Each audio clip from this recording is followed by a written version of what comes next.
warm welcome, dear students. Today we are on chapter 6 of the novel A Passage to India by E.M. Foster. Other 5 chapters have been recorded in different ways you can find on my YouTube channel.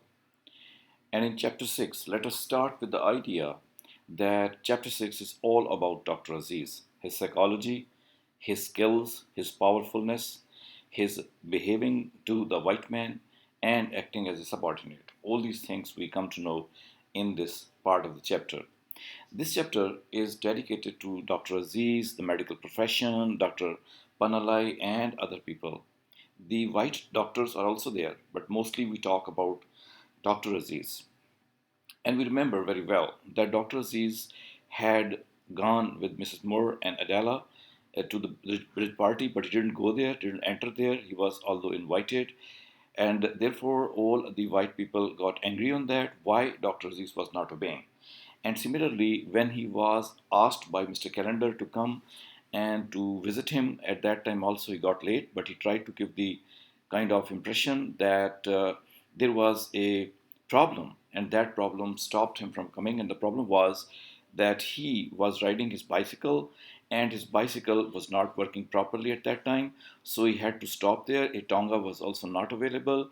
That is why he got late. So in this way, he goes to talk about all these things here. Dr. Aziz has been shown, for example, in these 4 or 5 lines that he was very perfect as the use of knife as a doctor in order to operate upon the people, in order to give them health. Even Major Calendar accepts that if he had not operated upon Mrs.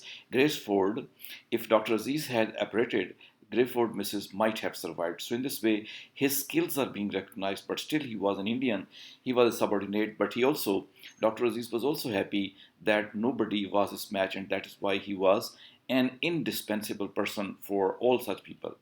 So in this way, Dr. Aziz keeps on thinking about himself and thinking about other people. He was happy that he was a person who was much needed, who was skillful, and in that way, E.M. Foster also, as a writer, is highlighting the properties, the characteristic, and the skills of Dr. Aziz.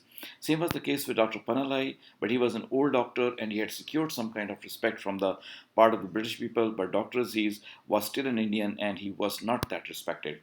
In fact, this chapter gives us a long detail about Dr. Aziz's personal life. For example, these lines indicate about Dr. Aziz's love for his life. For example, when we read this paragraph, we find a number of things about Dr. Aziz and the death of his wife. For example, if we start from here, it says she had died soon after he had fallen in love with her. He had not loved her at first. Touched by the Western feeling, he disliked the union with women whom he had never seen. Moreover, when he did see her, she disappointed him, and he begat his first child in merely animality. The change began after his birth. He was won by her love for him, by a loyalty that implied something more than submission, and by her efforts to educate herself against the lifting of parda that would come in the next generation, if not in theirs. She was intelligent.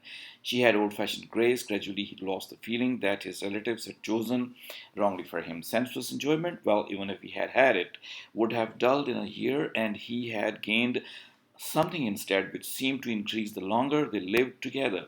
She became the mother of a son, and in giving him a second son, she died. Then he realized what he had lost, and that no woman could ever take her place. A friend would come nearer to her than another woman. She had gone. There was no one like her. And what is uniqueness about but love? He amused himself. He forgot her at times, but at the other times he felt that she had sent all the beauty and the joy of the world into paradise, and he meditated suicide. Would he meet her beyond the tomb? Is there such a meeting place?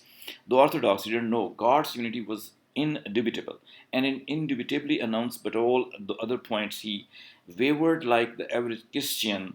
His belief in the life to come would pale to a hope when it just reappear in single sentence, a dozen heartbeats, so that the corpuscles of his blood, rather than he seemed to decide which opinion he should hold and for how long. It was so with all his opinion. Nothing stayed, nothing passed that did not return. The circulation was ceaseless and kept him young, and he mourned his wife the more sincerely because he mourned her seldom.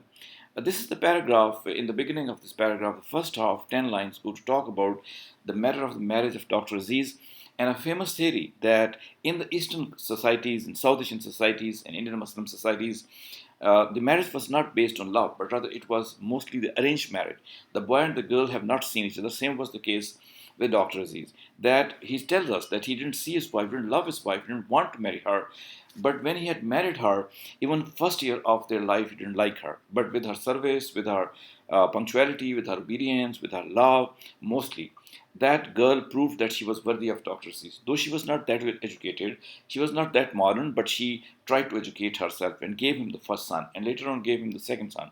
But while giving him the second son, that wife died, and here the test of Dr. Aziz's love for that woman was there. He thought about many women, but couldn't marry anyone. He thought about the girls. He did not, however, take any woman as a wife because he thought that she had such qualities that nobody could replace her. And as a result, he sometimes thought of committing suicide and meeting his wife in the heavens. And that was the kind of situation. So the marriage which had started without any love, that had ended in the death of his wife with full of love. So in that way, he was loving his wife, he was mourning his wife, he was weeping and crying for his wife some time. So in this way, he realized the love of that woman after her death when she had gone. So in this way, Dr. Aziz's personal life is being discussed. So we can also say the cultural aspect of the Indian people, that mostly the marriages are not based on love, they are based on arrangement.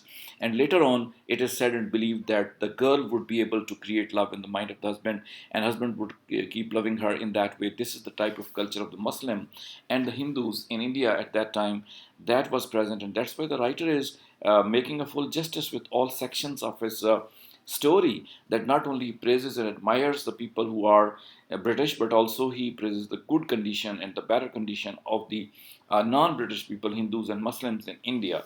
So that is one of the passages that we must talk about. And here again, another passage is here that says, after tea, his spirits improved and he went round to see Hamidullah. Hamidullah had gone to the party, but his pony had not, so Aziz borrowed it. Also, his friends riding breeches and polo mallet. He repaired to Medan. It was deserted except its rim, where some bazaar youths were training. Training for what? They would have found it hard to say, but the word had got into the air. Round they ran, weedy and knock-kneed. The local physique was wretched with an expression on their faces, not so much of determination as of determination to be determined. So this is going to be another paragraph where the Indian people have been talked that they were playing in the Medan also, in the ground also. Hamidullah and Dr. Aziz also went there. Dr. Aziz goes sometime by riding bicycle and sometime by riding the pony of Hamidullah, but he reaches there and finds out lots of people playing in the ground. So this is also one of the activities which had started during the British rule, that people would gather in the Maidans, in the grounds, and they would play there as well. So in that way, a lot of things which the Indian people used to do at that time, when Dr. Aziz was there, when Dr. Calendar was there, when all these people were there, they were the medical people, and they are being discussed again in detail. So one passage about Dr. Aziz's skills, and later on his marriage, that have been talked about so far. But then, the difference would be all the time there, that Dr. Aziz was a colonized, he was a subaltern, he was a person that he should not be speaking loud before the rulers. And that is what the kind of impression again and again comes, because of which it's not possible for all the people in India to be equal to be friendly to the British people. Here is another paragraph which begins with, let's read it. Added so much it was waiting, bearing the government stamp. It lay on his table like a high explosive which at a touch might blow his flimsy Bangalore to bits. He was going to be cashiered because he had not turned up at the party. When he opened the note, it proved to be quite different. An invitation from Mr. Fielding, the principal of Government College, asking him to come to tea the day after tomorrow. His spirits revived with violence. They would have revived in any case, for he possessed a soul that could suffer but not stifle, and led a steady life beneath his mutability. But this invitation gave him particular joy, because Fielding had asked him to tea a month ago, and he had forgotten about it, never answered, never gone, just forgotten. Another development, another character, that is Mr. Fielding. He sends him a chit on which the message is there that Dr. Aziz should come and meet him over a cup of tea and they should discuss certain things there. And that makes Dr. Aziz very happy that he is invited by Fielding. The invitation of Fielding on tea, after all, was maturing. But before that, when he enters there, he was still having in mind that he did not obey his superiors, and that is why some kind of punishment was there and that he may be called. That's why when he looked at the chit written, and after that he found himself very much upset, but then the chit was opened, the invitation was there. So one can say that if on the Indian part, Dr. Aziz was a very learned, good type of person, in the same way, on the British part, we have Mr. Fielding, another good type of person. And he was the principal of the government college, and he was therefore inviting, trying to be friendly with the Indians, trying to be good towards the Indians, showing himself to be different from all other white people who were present there. So we are going to have a conflict of the theme here, that the theme was there is no possibility of friendship between the British people and the Indian people. Here that thing can be debated, that when Fielding is inviting Aziz, Aziz is also happy to meet him. So what would be then the theme? The theme is to discover the possibility, to check whether it is not or it is there. That kind of situation develops out of this chapter. So in this way, the whole chapter ends. Chapter 6 is now closed, and a lot of discussion we have talked about the character of Dr. Aziz as a doctor, as a person, as a husband, and then as a friend of Mr. Fielding. The beginning has been done. In chapter 7, we shall be finding more on the character of Mr. Fielding. So far, thank you for watching. Here this discussion ends. If you like it and understand, do not fail to hit the subscribe button, the like button, and to comment if you like. So thank you. See you in some next video.